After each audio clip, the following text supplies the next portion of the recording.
Assalamualaikum warahmatullahi wabarakatuh. Halo sobat pemburu kisah, kita jumpa lagi di Mystery Zone.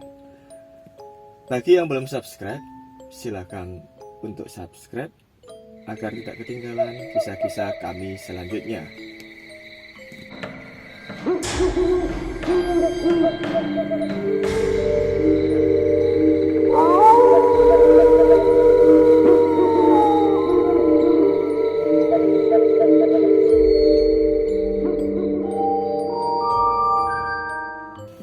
Dan pada kesempatan kali ini kami akan membawakan satu kisah yang dikisahkan lagi oleh Mas Damar. Ya, Mas Damar yang kemarin kebetulan berbagi cerita pengalamannya ya selama beraktivitas sebagai driver ojol ya. Bagaimana kisahnya? Monggo Kang Surya dikisahkan untuk sobat pemburu kisah. Oke Pak Jack. Jadi sebenarnya kan kemarin ini juga kejadiannya masih baru katanya Pak Jack. Dan ketika Mas Damar ini bercerita kepada kita, saya sempat merasa saya pernah mengalami kejadian yang hampir sama seperti ini. Tapi mungkin next time aja kita ceritakan kisah saya. Ini yang kita bagikan ceritanya Mas Damar ya Pak Jack. Jadi waktu itu Mas Damar ini kan seperti yang kita ceritakan sebelumnya ya. Dia ini sering sekali beraktivitas itu di malam hari. Karena pertama ya, selain tidak terlalu banyak pesaing, katanya sih seperti itu, dia juga kalau bekerja malam itu lebih leluasa karena mungkin ya jalan tidak terlalu macet, kemudian dia sudah terbiasa dengan kondisi jalan di malam hari dibanding dengan ya itu tadi lah teman-temannya yang lain. Mungkin peluangnya lebih tinggi bagi Mas Damar waktu itu. Cuman secara nggak sengaja dia ini kan pada suatu malam itu dapat orderan Pak Jack. Sebenarnya sih orderannya cukup sederhana, ngantarkan yaitu tadi pesanan makanan ke salah satu konsumennya, dan memang sama seperti cerita sebelumnya, lokasinya cukup jauh. Ya otomatis Mas Damar ini waktu itu sempat berpikir ya mungkin ini walaupun jaraknya cukup jauh, tapi setidaknya yang lain nggak ada yang ngambil ya, aku aja deh yang ngambil. Karena waktu itu dia sebenarnya agak ragu mau ngambil, tapi karena pesanan itu cukup bagi dia itu mungkin ya cukup penting juga ya, akhirnya dia ambil. Nah setelah dia memesan seperti biasa, selesai semua, dia itu nganter ke alamat si pemilik rumah. Sebenarnya tidak terlalu larut malam sih waktu itu, tapi karena memang area tempat dia nganter itu ya cukup di pinggiran desa, jadi pinggiran kota lah, mau masuk ke desa gitu. Dia nganter ke sana melewati jalan yang sepi, di kiri kanannya juga lampu jalan tidak terlalu banyak, situasinya juga tidak ada kendaraan yang berpapasan, paling ya hanya ada 1-2 gitu, karena memang di area situ sudah jam 9 itu terlihat cukup sepi Pak Jack. Mas Damar pun terus melanjutkan pesanannya sampai ke rumah si pemesan. Di sana dia menyelesaikan tugasnya, transaksi dan lain sebagainya sudah oke, pesanan diterima sudah sesuai. Mas Damar ini berencana mau balik. Nah sebelum balik dia itu sempat diingatkan sama orangnya, hati-hati di jalan ya Mas. Oh iya Pak, ini soalnya kalau malam agak sepi Mas.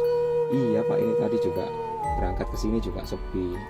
Ya akhirnya Mas Damar pun melanjutkan perjalanannya dengan menggunakan motornya. Nah ketika itu dia keluar dari area kampung si pemesan tadi Pak Jack.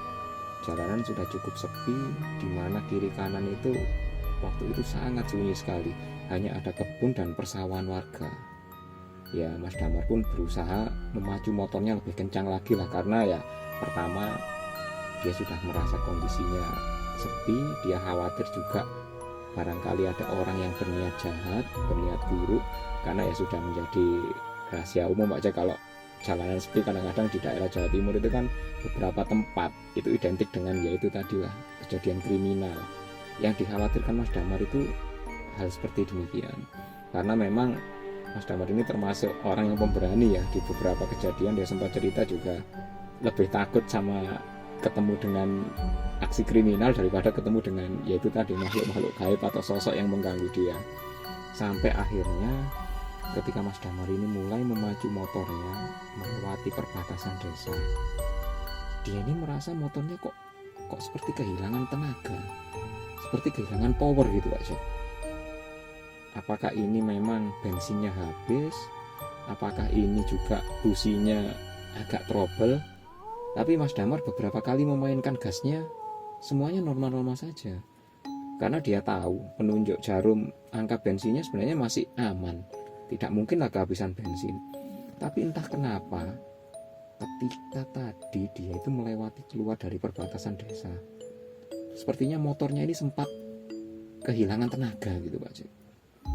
Ya Mas Damar kan berpikir mungkin kondisi malam, terus ya tadi habis berhenti agak lama, mungkin motornya agak rewel gitu.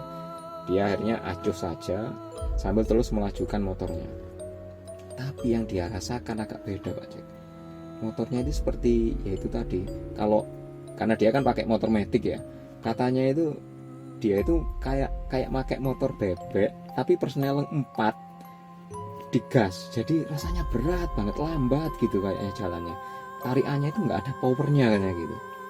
Tapi karena ya Mas Damar terus memainkan gasnya ya dia tidak terlalu terasa ya. Akhirnya dia terus jalan sampai akhirnya dia itu merasakan kejadian yang lebih aneh lagi Pak Jack. Roda motornya ini seperti seolah-olah oleng, seperti halnya kehilangan angin, kehilangan tekanan angin. Mas Damar sempat bingung, ini motor kok habis kayak nggak kuat lari, sekarang kok sepertinya banyak gembos gitu. Nah, karena kondisi seperti itu, di tengah gelap, Mas Damar ini berusaha memainkan stang motornya. Biasanya kan katanya dia kalau ban itu bocor atau kurang tekanan angin, itu biasanya dia goyang-goyang gini terasa, apakah yang depan ataukah yang belakang. Nah, ketika Mas Damar lagi goyang-goyangkan gini tuh Pak Jack, dari spionnya dia itu melihat di area belakang itu kayak ada benda gitu Pak Jack. Kayak ada sesuatu gitu. Benda itu seperti seolah-olah berada di jok belakangnya. Entah itu karung, entah itu barang, entah itu kardus. Mas Damar tidak ingat, tapi dia itu melihat seperti ada benda di spionnya gitu. Loh, perasaan tadi aku nggak pernah bawa barang gitu. Karena dia tadi sambil menggoyangkan motornya, nggak sengaja dia itu melihat ke spion. Dan ketika Mas Damar menoleh, tidak ada apa-apa Pak Jack di belakangnya. Bahkan Mas Damar itu berinisiatif memelankan motornya sambil ya menoleh ke belakang. Kira-kira di jok belakang ini ada apa sih? Ternyata nggak ada apa-apa Pak Jack. Mas Damar langsung mulai merinding. Ini ada sesuatu yang nggak bener ini berarti. Kok tadi pertama motornya seperti kehilangan power, terus bannya seolah-olah kehabisan tekanan angin. Lah sekarang ini di spion kok muncul seperti ada benda gitu di belakang. Ya warnanya seperti putih gitu. Tapi ketika ditengok ke belakang, bahkan sempat memelankan motor sambil melihat posisi jok belakang, itu nggak nemu apa-apa. Akhirnya Mas Damar melajukan motornya sambil berusaha ya itu tadi pelan-pelan, kira-kira kalau nemu warung atau nemu apa dia mungkin berhenti dulu lah. Tapi karena di situ tadi sepi, sepanjang jalan itu memang kiri kanan masih sawah dan kebun, jadi Mas Damar nggak nemu apa-apa. Dia terus melajukan motornya walaupun kehilangan tenaga, seperti powernya sudah hampir habis.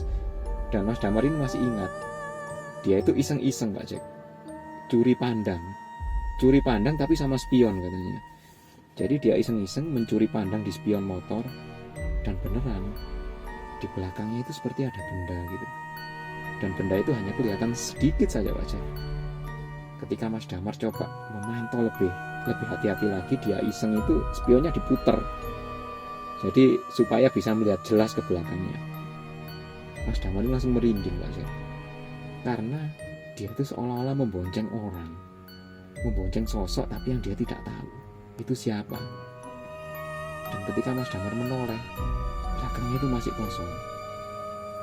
Akhirnya Mas Damar terus membaca doa, dia berdoa sebisanya sambil melajukan motornya, sampai akhirnya dia itu mendengar suara kendaraan lain. karena mungkin motornya Mas Damar ini dipaksa ngegas terus, ini nggak bisa lari kenceng ya, dan terus kayak pelan tapi agak oleng-oleng gitu. Akhirnya ada kendaraan lain, ya beruntung banget lah Mas Damar ini di jalan yang sepi itu masih ada pengendara lain yang juga melintas. Ada suara deru kendaraan, ada suara mesinnya itu terdengar gitu. Dan ternyata nggak lama kemudian Mas Damar dari spionnya itu tadi, dia melihat sorot lampu, ada satu lampu menyala gitu. Oh berarti ada motor di belakang ini. Ya Mas Damar agak sedikit lega lah. Tapi kenapa motor ini kok gak menyalip-nyalip ya? Dia malah habis tadi kenceng, semakin mendekat motornya Mas Damar itu kok malah pelan. Jadi di belakangnya Mas Damar terus. Ini kenapa sih motor kok gak nyalip-nyalip gitu? Akhirnya Mas Damar berusaha memelankan motornya lagi, dikurangi tenaganya lagi. Gak lama kemudian motor itu jalan di sampingnya Pak Jack. Dan dia juga ikut pelan, menyalip Mas Damar sambil berkata, "Mas, saman bonceng siapa?" katanya gitu. Mas Damar agak kaget juga karena dia kan waktu itu sambil pakai helm ya. Dia noleh sama, "Gimana Pak?" Ternyata bapak-bapak. Dia itu ya mungkin warga kampung sekitar atau gimana ya. Jadi dia itu mepet di sampingnya Mas Damar sambil berkata, "Saman ini bonceng siapa?" "Saya tidak bonceng siapa-siapa Pak." "Ya sudah Mas, hati-hati loh ya. Ada yang saman bonceng gitu ya." "Oh iya Pak, Bapak nyalip aja dulu." Mas Damar mungkin merasa, waduh, orang ini kayaknya antara berani antara takut. Karena orang ini sempat katanya melihat ada yang dibonceng Mas Damar. Dan ketika diteriaki seperti itu, Mas Damar ini ya antara kebingungan Pak Jack. Dia nggak merasa bonceng siapa-siapa, tapi orang ini kok bilang dia itu bonceng seseorang gitu. Akhirnya Mas Damar ini berinisiatif memelankan motornya, ingin berhenti, maksudnya ya mungkin memaksa penumpang gaib ini turun ya. Tapi anehnya bapak-bapak ini juga ikut berhenti Pak Jack. Ya lega juga Mas Damar ya, akhirnya dia berhenti. Orang ini berhenti kan biar nanti kalau memang ada sesuatu di belakangnya bisa dibereskan bersama gitu. Mas Damar berhenti, orang ini berhenti tapi tetap di belakangnya. Gak lama kemudian Mas Damar turun dari motor dan memang kondisinya kosong. Di jok belakangnya itu tidak ada siapa-siapa. Bahkan bapaknya itu juga yang berhenti sempat kaget juga. Akhirnya bilang, "Sudah pergi Mas." "Loh ada apa Pak?" "Saya tidak bonceng siapa-siapa." Nah itu tadi, masnya berhenti itu tadi, orang yang dibonceng langsung hilang, langsung lenyap gitu aja. "Loh iya Pak?" "Iya, yang saya bonceng siapa ya Pak? Saya tidak tahu tadi. Saya cuma lihat, merasa motor saya ini ada yang nggak beres. Terus saya lihat di spion itu kayak ada sesuatu gitu di belakang. Masnya tadi itu bonceng perempuan, pakai baju putih, pakai rok putih, tapi mukanya itu ketutupan rambut semua. Rambutnya itu hitam panjang, itu nutupi mukanya semua. Dia itu duduk di jok belakangnya masnya gitu." Akhirnya Mas Damar langsung ya mungkin agak lega juga ya, karena bapak itu tahu kejadian apa yang dia alami. Terus dia juga tahu bapak itu melihat bahwa sosok itu sudah pergi gitu. Ya mungkin Mas Damar bersyukur lah walaupun masih ada merindingnya gitu ya. Akhirnya dia sempat berkata, "Saya tidak tahu Pak, tadi kok tahu-tahu motor saya itu berat, terus bannya ini seperti oleng. Kemudian ya di spion itu saya melihat sesuatu. Untungnya bapaknya lihat, jadi ya saya bisa tahu sebenarnya ada apa di belakang saya." Bapaknya sempat cerita, "Masnya tadi dari mana?" "Dari area sana Pak." "Oh iya Mas, lain kali kalau kesana itu malam jangan terlalu malam, di situ memang terkenal agak angker. Masnya juga bukan orang sini, apalagi kan ojek online gitu." Jadi ya bapaknya itu sepertinya tahu. Bahkan tadi bapaknya itu tidak mau menyalip. Itu dia cerita alasannya Pak Jack. "Kalau aku yang nyalip masnya, dia itu pasti akan pindah ke saya," katanya gitu. "Oh gitu ya Pak?" "Iya Mas, di sini itu memang seperti itu. Sering kalau ada orang lewat gitu ya, sosok itu memang terkenal suka ikut numpang. Jadi minta dari perbatasan desa itu mungkin numpang ke arah sana, terus dari sana balik ke perbatasan desa. Jadi ya hanya sekitar ini saja Mas rutenya. Saya tidak berani menyalip, karena kalau saya nyalip dia pasti pindah sama kendaraan yang menyalipnya," katanya gitu aja. Makanya bapaknya tadi ketika kenceng melihat Mas Damar itu bonceng sosok yang seperti ya itu tadi, perempuan pakai baju, mungkin kuntilanak itu mungkin Pak Jack ya. Katanya bapaknya seperti itu. dia nggak berani nyalip, dia itu nunggu di belakang sampai akhirnya Mas Damar berhenti. Dia juga ragu mau mendahului karena takutnya Pindah. dia mendahului pindah ke dia gitu. Akhirnya dia berhenti ya di belakangnya Mas Damar lagi akhirnya. Dan setelah dua-duanya berhenti, untungnya sosok itu pergi. Ya setelah mendapat cerita seperti itu ya Mas Damar akhirnya menyadari, oh ya Pak, mungkin tadi saya lupa nggak permisi lewat sini. Iya Mas, nggak apa-apa. Sekarang kalau mau lanjut kemana, mau ke sana Pak, ya sudah, ayo bareng sama saya. Oh anu ya Pak, lebih enak bareng. Ya enggak Mas, saya takut gantian saya nanti yang dinunuti katanya gitu. Akhirnya malam itu Mas Damar sama bapaknya itu jalan bareng sampai keluar daerah yang sepi itu, sampai ke perempatan yang agak ramai, barulah mereka pisah Pak Jack. Jadi ya itu pengalaman dari Mas Damar yang mungkin banyak pelajaran yang dia dapat katanya Pak Jack ya. Itu kejadian yang cukup membuat Mas Damar harus semakin hati-hati kalau berprofesi sebagai driver ini Pak Jack. Sebenarnya ya bukan hanya driver ojol sih, karena sering ditumpangi oleh sosok-sosok seperti itu. Iya. Bukannya Kang Surya sendiri pernah? Iya pernah sih. Tapi itu sudah lama itu Pak Jack. Tahun berapa ya? 2000 berapa itu? Saya masih sekolah itu Pak Jack. Mungkin nanti bisa diceritakan nanti kisahnya Kang Surya yang waktu membonceng itu. Boleh, tapi anu ya, mungkin cari tempat yang agak nyantai aja. Karena kejadiannya di sekitar sini ya. Nggak enak nanti ikutan nimbrung. Betul, dan kebetulan juga lokasi sini agak sedikit ya begitulah, makanya ini kan kita kan sambil jalan-jalan sambil hunting cerita, akhirnya ya ada kesempatan relax dikit, kita take di mobil lah, mungkin penyegaran ya, suasana baru lah, karena mungkin kalau standby di studio terus juga gimana gitu. Oke, sobat pemburu kisah, terima kasih telah menyimak dan menyaksikan kisah hari ini. Jangan lupa dukung kami dengan share video-video kami, like, subscribe, tinggalkan komentar di bawah, dan ikuti terus kisah-kisah kami selanjutnya. Assalamualaikum warahmatullahi wabarakatuh. Bye-bye.